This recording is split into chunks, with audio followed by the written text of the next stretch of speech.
Amigos, tudo bem? Mais uma semana do projeto TV Fenacom, um especial Semana no Congresso Nacional. Uma semana atípica, difícil, né? Porque segunda-feira foi feriado, dia 12 de outubro, e como todo feriado, né, o Congresso Nacional não funciona nessa semana de forma adequada. Mas vamos lá, Daiane, traga as notícias aí para a gente poder estar comentando e debatendo o que houve de importante nessa semana. Obrigada, presidente. Essa semana, como o senhor já mencionou, foi uma semana atípica. Na Câmara dos Deputados não houve sessão deliberativa de votação, tendo previsão de votação somente no próximo dia 20. No Senado foi estabelecido o recesso branco, do dia 8 ao dia 18 de outubro, portanto, os senadores vão retomar as votações somente no próximo dia 19. No âmbito do Congresso Nacional, o presidente da Comissão Mista da Reforma Tributária, Roberto Rocha, anunciou essa semana que o prazo de funcionamento da comissão foi prorrogado até dezembro. A conclusão das atividades, inicialmente prevista para outubro, foi estendida por mais 2 meses em razão da pandemia e do calendário eleitoral de 2020. A prorrogação foi oficializada em 9 de outubro, por meio de um ato conjunto dos presidentes da Câmara e do Senado. E aí, presidente, faça sua aposta. Será que eles conseguem votar esse relatório ainda até o dia 10 de dezembro? Com certeza não, né? Mas é bom até que não vote mesmo, porque é uma reforma estruturante e de extrema importância para o país. Na verdade, estamos falando da reforma tributária, né? Quer dizer, não é uma reforma que será feita para durar um ano, 6 meses, não é isso, é para durar muitos anos, né? Tem que pensar dessa forma. Então, tem que ter sim cuidado, tem que ter, né, pé no chão, tem que ter discussão, e está tendo muita discussão, tanto na Câmara como no Senado, né? Quer dizer, até agora com a comissão mista, né? Uma discussão bastante acirrada do que propor, do que encaminhar, de como fazer isso, né? Tem surgido novas propostas também, que estão tomando um corpo grande, envulto, por exemplo, Simplificar Já, que não estava nesse bojo da reforma tributária, mas ela tomou um vulto interessante. O senador Major Olímpio apresentou uma emenda na PEC 110 com base no texto do Simplificar Já, nesse conceito do Simplificar Já. Então, acho que a discussão vai demorar mesmo, acho que é por aí, esse é o caminho. Eu acredito que é a melhor maneira de nós tratarmos da reforma tributária, com muito critério, muito cuidado, olhando, de fato, se ela vai trazer simplificação e a manutenção da tributação hoje, da carga tributária de hoje. A gente não pode pensar em maneira nenhuma em aumentar a carga tributária, se já está difícil para o contribuinte, para a pessoa física e jurídica. Se aumentarmos a carga, isso realmente pode trazer mais problemas do que já temos hoje para as pessoas e para as empresas. Então, tem que ter calma e tem que ter critério. E eu acredito que não, dia 10 não vai acontecer a aposta aí da comissão mista. Certo, presidente. Ainda no âmbito do Congresso Nacional, na terça-feira, representantes das pequenas e microempresas participaram da reunião da Comissão Mista da Covid-19. Essa comissão discute aspectos econômicos da pandemia. Eles consideraram positivas as medidas emergenciais para fortalecer o crédito durante a pandemia do coronavírus, mas cobraram iniciativas que auxiliem a retomada econômica desse segmento. Segundo o presidente do SEBRAE, Carlos Melles, pelo menos 50% dos micros e pequenos empresários nem tentaram recorrer ao crédito pelas dificuldades burocráticas que encontraram. Dessa metade que procurou, apenas 22% obtiveram sucesso, ou seja, 15% do total. Ele também apontou que os devedores vão precisar de auxílio para se reerguer. Já o gerente de políticas públicas do SEBRAE, Silas Santiago, alertou que a retomada econômica não está ocorrendo de maneira homogênea, nem regionalmente, nem em todos os setores, o que pode impactar até mesmo numa segunda onda de fechamento de empresas. Em contrapartida, representantes dos grandes bancos públicos, como Caixa Econômica, Banco do Brasil e BNDES, disseram que os empresários tiveram sim crédito, receberam benefícios, como, por exemplo, a suspensão do pagamento de dívidas por alguns meses. E, segundo eles, se o crédito não chegou na ponta, é porque o empresário não teve acesso a essas grandes instituições. Por fim, o senador Esperidião Amin, do PP Santa Catarina, autor do requerimento para essa audiência pública, anunciou que vai elaborar uma proposta para facilitar o acesso ao crédito para os pequenos empreendedores. É o que ele chamou de Programa Juro Zero. Presidente, o senhor que conhece de perto os anseios e dificuldades desse segmento, ainda mais agora devido à crise ocasionada pela pandemia, como o senhor avalia as medidas lançadas pelo governo federal para amenizar essa situação das pequenas e microempresas? É, foi de fato positivo? Está chegando na ponta? Bom, então vamos lá. Eu acho que, na verdade, é louvável todas as medidas emergenciais que estão sendo executadas e lançadas no Congresso Nacional, e geralmente vindas do Executivo, porque requer verba, requer dinheiro, então as MPs são todas geradas no Executivo, né? Então, e a maioria delas é através de medida provisória. Eu acho que elas têm, sim, um grau de importância, está tendo, né? Não está, evidentemente, tendo aquela repercussão que a gente gostaria que tivesse, que imaginasse que tivesse, em função de várias situações, né? Como o nome já diz, medida emergencial. A medida emergencial, ela não tem um critério muito técnico, né? Porque não dá tempo. Na verdade, você quer tentar resolver o problema o quanto antes. Então, tem muitas análises que têm que ser feitas, inclusive das legislações pertinentes dos setores, né? Quer dizer, de liberação de crédito e tudo mais, né? E isso emperra, de fato, o acesso, especialmente das pequenas empresas e microempresas, né? Existe grande dificuldade, né? A questão das garantias, né? O governo inicialmente liberou um fundo garantidor com até 80% do valor, aí os bancos não quiseram assumir os outros 20%, enfim, uma série de problemas, né, que evidentemente o governo está tentando resolver e tem resolvido, né, de algumas maneiras, né, aqui e ali.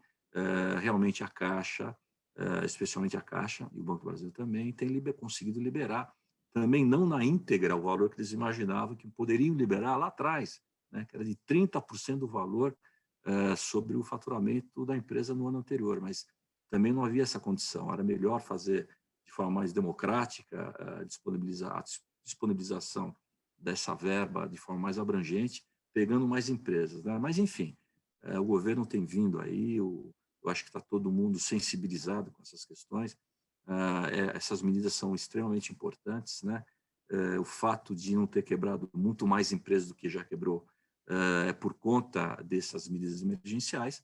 Agora, está todo mundo realmente em prol disso, né? De querer ajudar, de querer colaborar.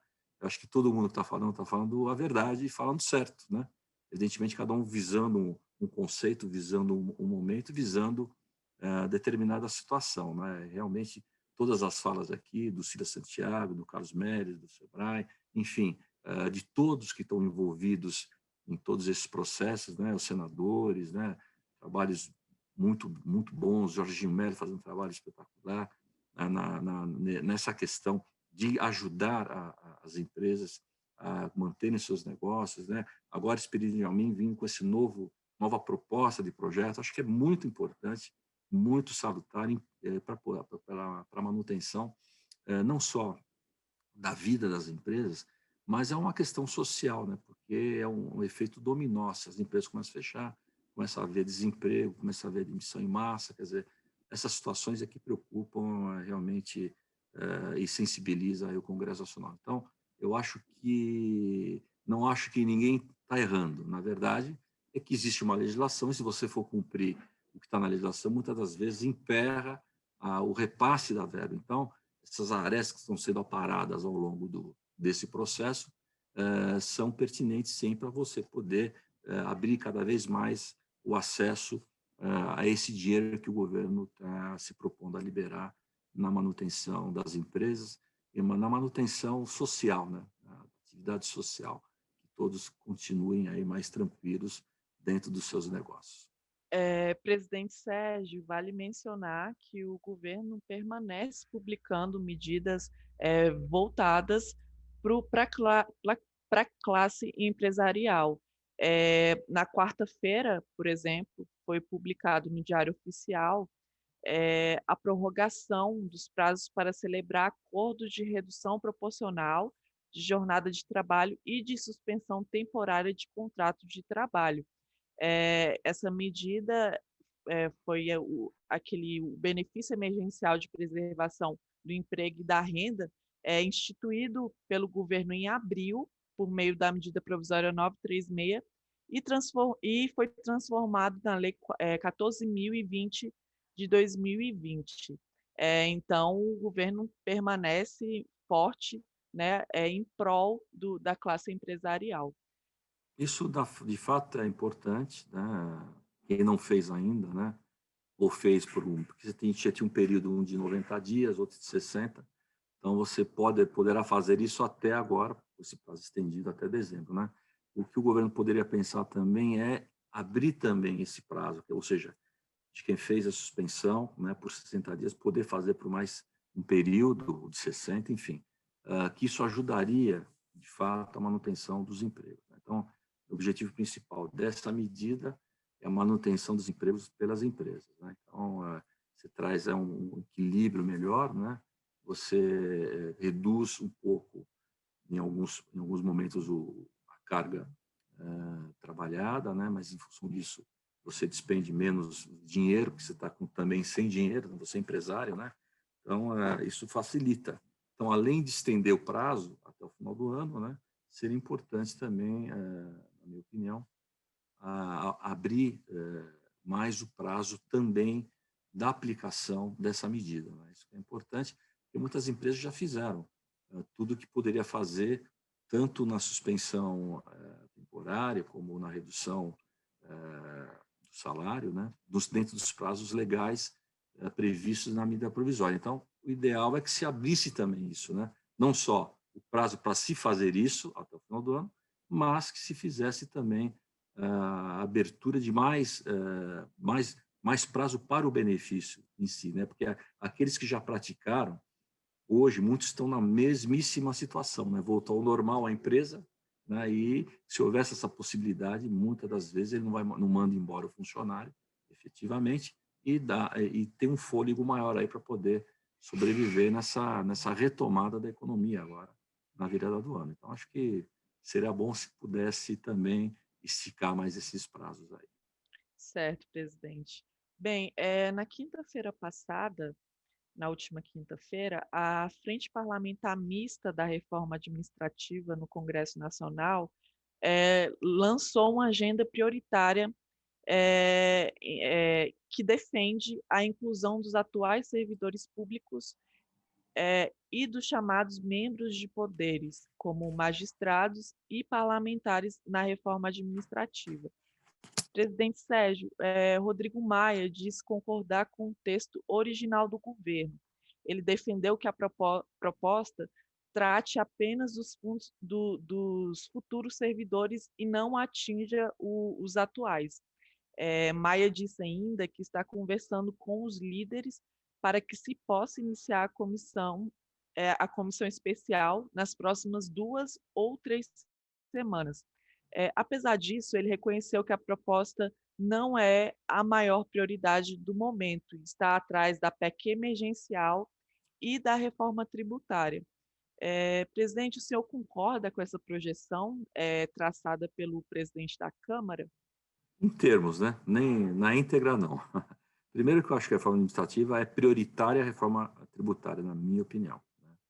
Você, para poder até ter uma noção de carga tributária, você precisa saber quanto o governo está pensando em gastar. Então, a importância de se fazer essa reforma administrativa traz esse condão, na verdade. Você tem uma noção de como vai ficar, você pode fazer essa previsão para os próximos anos, próximas décadas, né? E isso, de fato, é muito importante, né? Nós fizemos essa semana, dentro também da FENACOM TV, a gente tem um programa sobre reforma administrativa e tributária, em que a gente fez aí um bate-bola com o secretário de Gestão e Desempenho de Pessoas do Ministério da Economia, o Wagner Lei NART, né, da Lei Arte. Então, na verdade, esse bate-papo que tivemos com ele trouxe alguns conceitos interessantes, né? Ele está dizendo, e ele tem razão, né? A gente não para pensar nessas coisas, que quando se cria hoje, na atual conjuntura, um determinado cargo, existe aquele processo, né, das pessoas fazerem aí os exames para se inscrever e entrar como funcionário, no funcionarismo público, né? Esse funcionário que entra, ele vai estar sob a responsabilidade do Estado por ser, no mínimo, 60 anos, né? Porque imaginar que ele trabalhe 30 e ele tem a aposentadoria, que continua ainda sendo e o valor flat, né, o valor cheio, ele tem ainda essa questão, esse salário sendo pago pelo Estado. Então, a previsibilidade que tem que ser feita por 60 anos de um funcionário, olha só. Então, é uma coisa do sistema atual, né? Então, realmente, é muito sensível até, a gente sabe, outros critérios que ele levou, e é verdade, o salário hoje do funcionalismo público brasileiro, ele é um dos maiores em relações mundiais, né? Ele atinge o PIB de forma muito alta, né? Dos países de primeiro mundo e da OCDE, o que está mais próximo é o Canadá, e mesmo assim ele tem uma taxa relativa inferior à do Brasil. Então, são situações que a gente tem que analisar com critério. Então, e outra coisa, por isso a importância da reforma administrativa, né? Muito importante.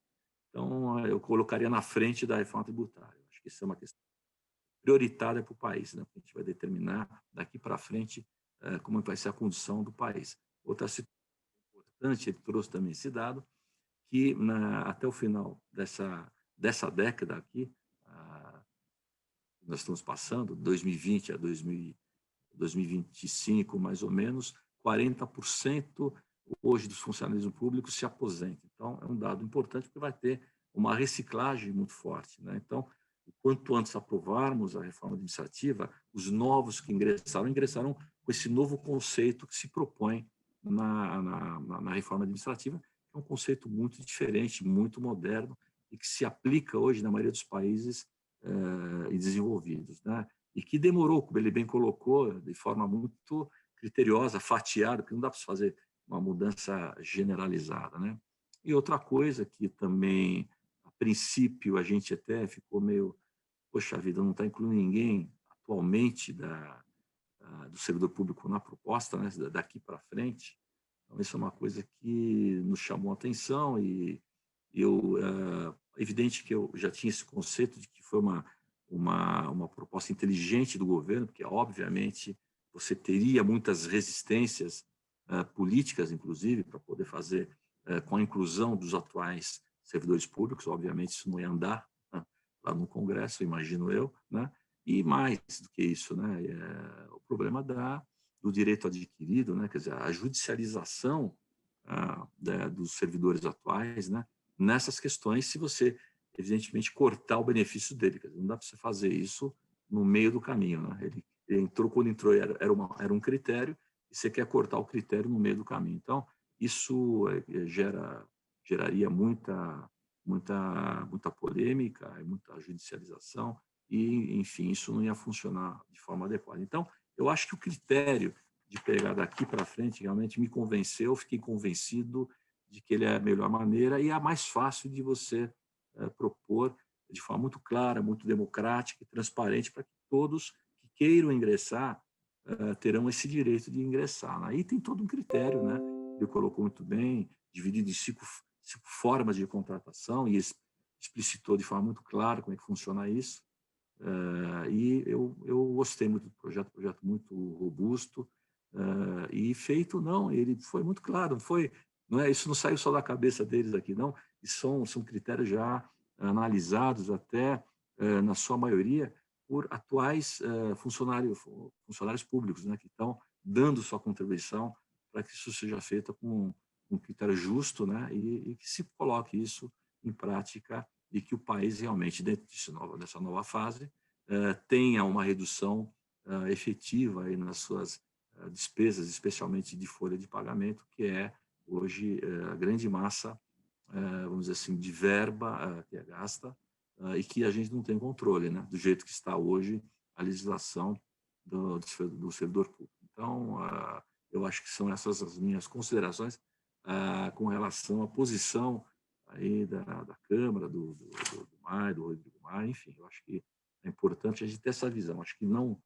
vale a pena tentar trazer isso para os atuais servidores em função disso. A gente sabe que não vai andar, vai ter barreiras e terá problema. Mesmo que passe a forceps, vai ter problema, sim, com o servidor que se vê o seu direito agredido, né? Na verdade, e ele pode se defender na justiça e vai fazer isso, e isso vai dar surgir uma série de problemas aí, e que isso não é bom para ninguém nem para o país. Isso não vai melhorar o nosso país daqui para frente. Então, eu acho que o critério que está adotado hoje é o mais, me parece ser o mais coerente, o mais adequado. Presidente Sérgio, muito obrigada por mais uma vez trazer esclarecimentos acerca dos principais acontecimentos do Congresso Nacional. E próxima sexta-feira estaremos de volta no mesmo canal e no mesmo horário. É isso. Espero que na próxima sexta-feira, né, sobre a semana do Congresso Nacional, a gente tenha um movimento mais correto, porque essa semana, lá no Congresso Nacional, a coisa não andou muito bem, porque é uma semana aí que teve um feriado né, e tradicionalmente essa semana a coisa não meia de lado, e também tem a questão aí começou as campanhas eleitorais aí municipais, e também isso atrapalha bastante, né, porque o parlamentar ele pega e vai para a sua base lá, ou para participar de alguma forma mais efetiva, né, nesse processo como um todo. Isso também atrapalha um pouco os trabalhos aqui em Brasília. Mas vamos lá. Um bom dia e boa semana a todos aí.